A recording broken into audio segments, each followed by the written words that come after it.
Mesdames et messieurs, bienvenue à ce journal de la mi-journée sur Mondico Télévision. Il est 13h30. Il s'observe depuis un certain temps la recrudescence des hostilités dans la partie est de la RDC suite à l'offensive lancée par le FARDC sur plusieurs fronts. Objectif, reprendre le contrôle de certaines localités dans les territoires de Massissi et de Rutshuru.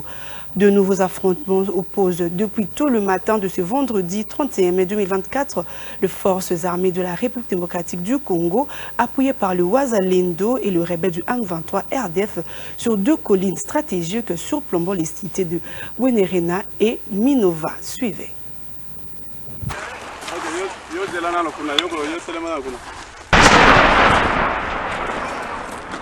De nouveaux affrontements opposent depuis tôt les matins de ce vendredi 31 mai 2024 les forces armées de la République démocratique du Congo et FARDC, appuyées par les volontaires pour la défense de la patrie appelés Wazalendo et les rebelles du M23 RDF sur deux collines stratégiques surplombant le cité de Bweremana et de Minova. Il s'agit, selon les sources de la société civile locale, des collines Ndumba et Kachungamutwe situées respectivement à 2 et 5 km de Bweremana. Selon le président de la société civile de Bweremana, Flori Musanganya, malgré des détonations d'armes lourdes et légères entendues à Bweremana depuis les lignes de combat, il n'y a pas encore déplacement de la population qui observe l'évolution de la situation. Bweremana est cette autre cité stratégique du territoire de Massissi, située à au moins 7 km de Chacha, lieu à partir duquel le M23 coupe depuis plusieurs mois la route Goma-Bukavu,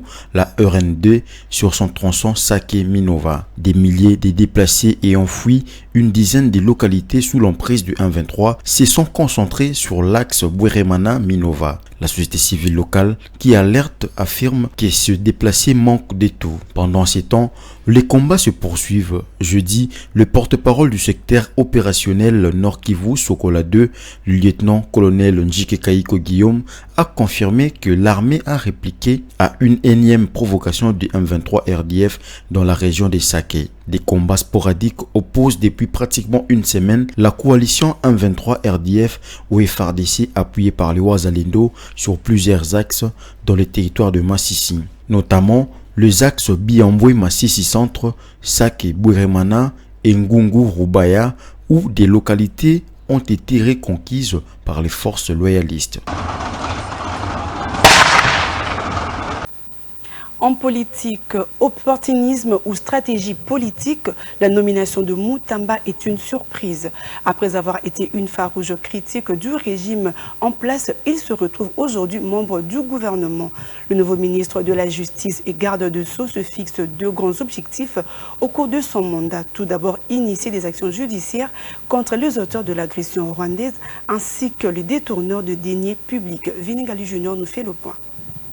Constant Mutamba Tungunga a été nommé ministre de la Justice et garde des Sceaux dans le gouvernement souminois. Réagissant après sa nomination, le patron de la justice promet de s'employer pour administrer une thérapie des chocs à une justice malade en initiant des réformes judiciaires courageuses et audacieuses. Le nouveau ministre de la Justice et garde des Sceaux se fixe deux grands objectifs au cours de son mandat. Initier des actions judiciaires contre les auteurs de l'agression rwandaise ainsi que le détourneur de deniers publics. Dorénavant, ministre de la Justice et garde des Sceaux, je m'employerai sous son leadership à administrer une thérapie des chocs par des réformes judiciaires courageuses et audacieuses à ces secteurs. Des actions judiciaires fortes seront lancées contre les auteurs de l'agression rwandaise et les détourneurs de deniers publics. Seule la justice élève une nation, a-t-il écrit sur son compte X. La nomination de Constant Mutamba, un ancien opposant au poste de ministre de la Justice, a suscité des réactions au sein de l'opinion nationale. Certains y voient l'opportunité d'un homme politique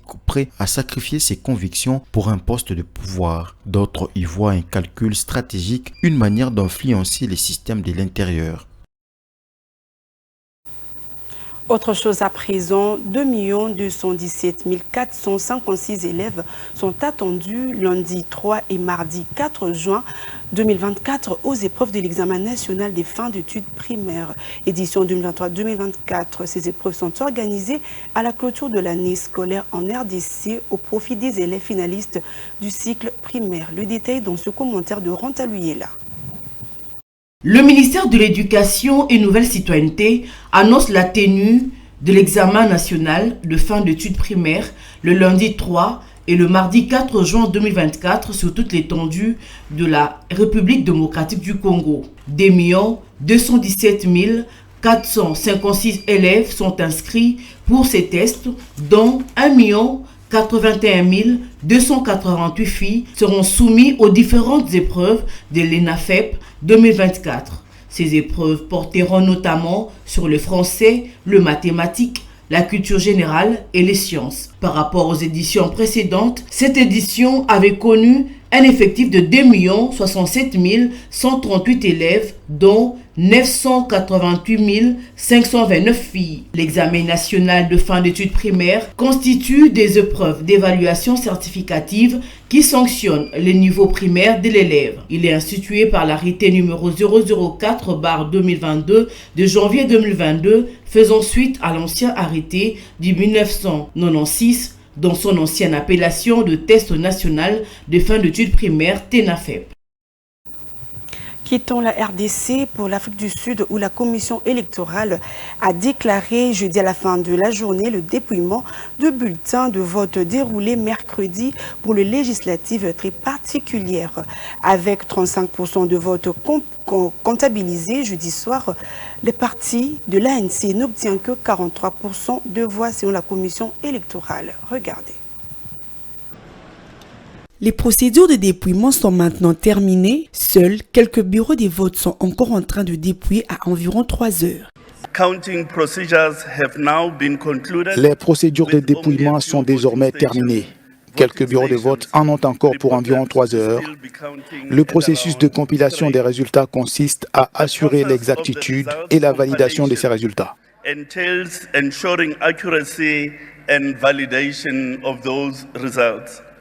Le Congrès national africain est sur le point de perdre sa majorité pour la première fois depuis 30 ans et la commission électorale a promis les résultats définitifs d'ici à dimanche. Les résultats définitifs d'un scrutin qui pourrait entraîner le plus grand changement politique de la jeune démocratie sud-africaine devaient prendre des jours. La commission électorale indépendante ayant déclaré qu'il serait communiqué d'ici dimanche avec possibilité d'intervenir plus tôt.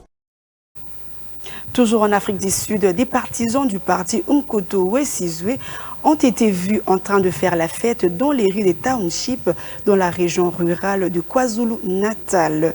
Le jeudi en fin de journée, alors que deux rapports indiquent que le parti obtient de bons résultats dans les premières élections provinciales. Diane Bonga. Les résultats partiels des élections nationales montrent que le nouveau parti MK de l'ancien président Jacob Zuma est en tête dans la province face à l'ANC au pouvoir qui y détient un bastion depuis 20 ans. Le parti MK a obtenu 44% de voix dans la province et 29% de voix ont été recueillies pour le compte de l'ANC. Les Sud-Africains ont voté mercredi dans ce que beaucoup considèrent comme l'élection la plus contestée du pays depuis les élections démocratiques de 1994. Les résultats définitifs devaient prendre plusieurs jours, la commission électorale indépendante ayant déclaré qu'il serait communiqué d'ici dimanche, bien qu'il puisse arriver plus tôt. Les Sud-Africains attendaient avec impatience de voir si leur pays, dont l'économie est la plus avancée d'Afrique, était sur le point d'entrer dans une nouvelle ère. Et pour finir, le nouveau président sénégalais s'est entretenu jeudi avec le chef de la junte militaire malienne à Bamako. Bassirou Diomaye Faye et le colonel Assimi Goïta ont parlé de coopération entre voisins, mais aussi et surtout la dissidence affichée du Mali face à la CEDEAO, l'organisation ouest-africaine depuis plusieurs mois. Images et commentaires.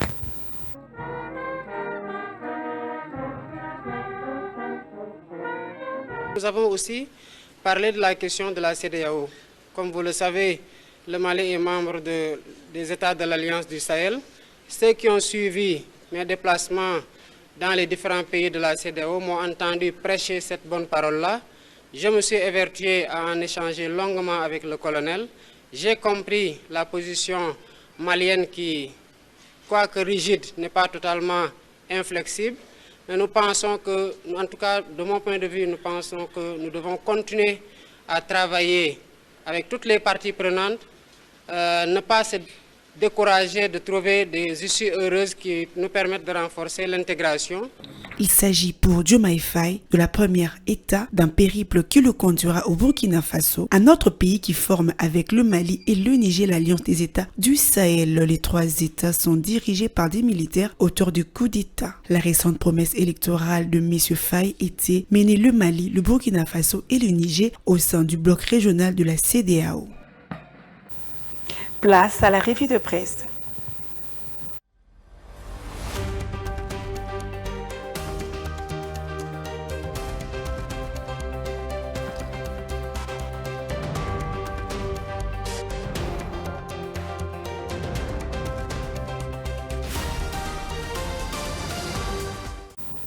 La revue de presse nous sera présentée par Diane Bonga. Bonjour Diane. Bonjour Merveille Babéa. Comment vas-tu Diane? Je vais bien et toi? Ça va aussi. Ouvrons cette revue de presse par cet article qui titre « Union sacrée des députés tentés de bloquer l'investiture du gouvernement ». Bien, Madame, Monsieur, bienvenue à cette revue de presse. Les journaux parus ce vendredi reviennent sur la publication du gouvernement de Judith Souminois et des enjeux rivés sur l'investiture de la nouvelle équipe gouvernementale. Aussi, un dossier sensible qui est celui du sort de Nicolas Kazadi et François Roubota sur la surfacturation de forages. Commençons cette ronde avec le journal Congo Nouveau qui renseigne que le gouvernement dirigé par Judith Souminois se trouve dans les collimateurs d'une frange des députés de la majorité, note le confrère. Ces élus dénoncent le manque d'équilibre dans la composition de la nouvelle équipe gouvernementale où, d'après eux, certaines provinces seraient surreprésentées pendant que d'autres seraient exclues, fait savoir le tabloïd. Le confrère rapporte qu'une pétition contre l'investiture du gouvernement souminois est en cours d'élaboration dans le couloir de l'Assemblée nationale. Eh bien, Diane Bonga, autre titre à présent, Judith Souminois attendue à l'Assemblée nationale avant le 15 juin. Oui, Merveille Labéa. Pendant ce temps, actualité.cd annonce pour le 15 juin prochain l'examen de l'approbation du programme du gouvernement souminois, suivi de son investiture par l'Assemblée nationale où l'Union sacrée, la coalition au pouvoir, dispose d'une large majorité. Autre chapitre à présent, mais toujours à l'Assemblée nationale, sur facturation des forages, l'Assemblée nationale institue une commission pour examiner la réquisition du procureur. Oui, autre dossier sensible sur l'agenda de la Chambre basse du Parlement, c'est l'essor de deux députés anciens ministres, Nicolas Kazadi, ex-ministre de Finances, et François Roubota, ex-ministre de Développement rural, sont dans les viseurs de la justice. Note les journaux Le Quotidien, la justice qui demande au Parlement l'autorisation de lancer de poursuites contre ces deux personnalités soupçonnées d'avoir détourné des dizaines de millions de dollars du fonds public en surfacturant le coût de forage, fait savoir le confrère. Mercredi, Vital Kamerhe, président de l'Assemblée nationale, a mis en place une commission qui va devoir trancher si oui ou non la justice peut lancer de poursuites contre ces deux personnalités politiques. Et pour finir en sécurité, le FRDC affirme avoir riposté contre une attaque de la coalition M23 RDF-AFC ce jeudi à Saké. Oui, clôturons sur un autre registre avec le journal La Prunelle. RDC s'intéresse à la situation sécuritaire toujours volatile dans la province du Nord Kivu, dans l'est du pays. Saké, la coalition M23, soutenue par l'armée rwandaise, a déclenché les hostilités hier jeudi 30 mai dès les premières heures de la matinée, fait savoir le confrère. Le groupe rebelle a attaqué à la fois de positions de FARDC et des cibles civiles dans les buts de s'emparer de la cité de Saké, une localité stratégique située à une vingtaine de kilomètres à l'ouest de Goma, rapporte C-Journal. Malgré les bombardements répétés, les éléments de l'armée congolaise ont résisté fermement, soutenus par le groupe de la SADC, fait savoir ce tabloïd. Madame, Monsieur, merci de votre attention soutenue. Merveille Babéa, merci de m'avoir reçu. Restez branchés, à très vite. Merci Diane Bonga d'être passé pour nous informer, mesdames et messieurs. C'est la revue de presse qui met fin à ce journal de la mi-journée. Retrouvez Jocelyne Massiala à 19h pour la grande édition du journal. D'ici là, portez-vous bien.